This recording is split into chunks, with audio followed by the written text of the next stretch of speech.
बूढ़ी माँ बाप की दिल को छू लेने वाली कहानी। एक 80 वर्षीय व्यक्ति अपने 45 वर्षीय उच्च शिक्षित बेटे के साथ अपने घर में सोफे पर बैठा था। अचानक उनकी खिड़की पर एक कौवा आकर बैठ गया। पिता ने अपने बेटे से पूछा, यह क्या है? बेटे ने जवाब दिया, यह एक कौवा है। कुछ मिनट के बाद पिता ने अपने बेटे से दूसरी बार पूछा, यह क्या है? बेटे ने कहा, पिता, मैंने अभी आपको यह बताया कि यह एक कौवा है। थोड़ी देर बाद बूढ़े पिता ने फिर से अपने बेटे से तीसरी बार पूछा, यह क्या है? इस समय बेटे के स्वर में कुछ जलन महसूस हुई। तब उसने अपने पिता से झुंझलाते हुए बोला, यह एक कौवा है, एक कौवा। थोड़ी देर बाद पिता ने फिर से अपने बेटे से चौथी बार पूछा, यह क्या है? इस बार बेटा अपने पिता पर चिल्लाया, आप मुझसे बार बार एक ही सवाल क्यों पूछते रहते हैं? हालांकि मैंने आपको कई बार बता चुका हूँ कि यह एक कौवा है। क्या आप इसे समझ नहीं पा रहे हैं? थोड़ी देर बाद पिता अपने कमरे में गए और एक पुरानी डायरी लेकर वापस आए, जिसे उन्होंने अपने बेटे के जन्म के बाद बनाए रखा था। एक पेज खोला, पर उन्होंने अपने बेटे को उस पेज को पढ़ने के लिए कहा। जब बेटे ने इसे पढ़ा तो निम्नलिखित शब्द डायरी में लिखे गए थे। आज मेरा 3 साल का छोटा बेटा सोफे पर मेरे साथ बैठा था।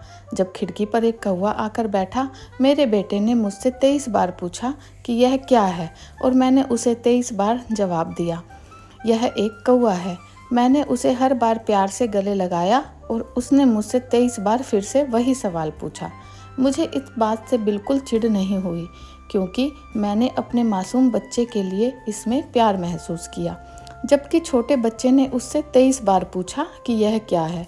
पिता को 23 बार पूरे सवाल का जवाब देने में कोई जलन महसूस नहीं हुई, और आज जब पिता ने अपने बेटे से सिर्फ 4 बार यही सवाल पूछा तो बेटे को चिढ़ और गुस्सा महसूस हुआ।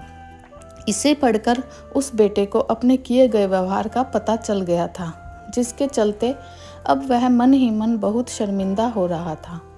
शायद उसे अब किए गए अपने बूढ़े पिता के प्रति व्यवहार का पता लग गया था। इसीलिए यदि अब आपके माता पिता जब बुढ़ापे में होते हैं, उन्हें ना तो पीछे छोड़ें और ना ही उन्हें एक बोझ के रूप में देखें।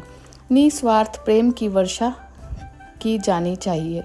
उन्होंने आज समाज में मुझे व्यक्ति के रूप में प्रस्तुत करने के लिए तूफान और गर्मी को देखे बिना सभी पहाड़ों और घाटियों को पार किया। भगवान से प्रार्थना करें कि मैं अपने बूढ़े माता पिता की सर्वोत्तम तरीके से सेवा कर सकूं। मैं अपने प्यारे माता पिता को सभी अच्छे और दयालु शब्द कहूँगा, चाहे ऐसा भी व्यवहार करें। तो इस कहानी से आपको क्या शिक्षा मिली, यह कमेंट सेक्शन में ज़रूर बताइए।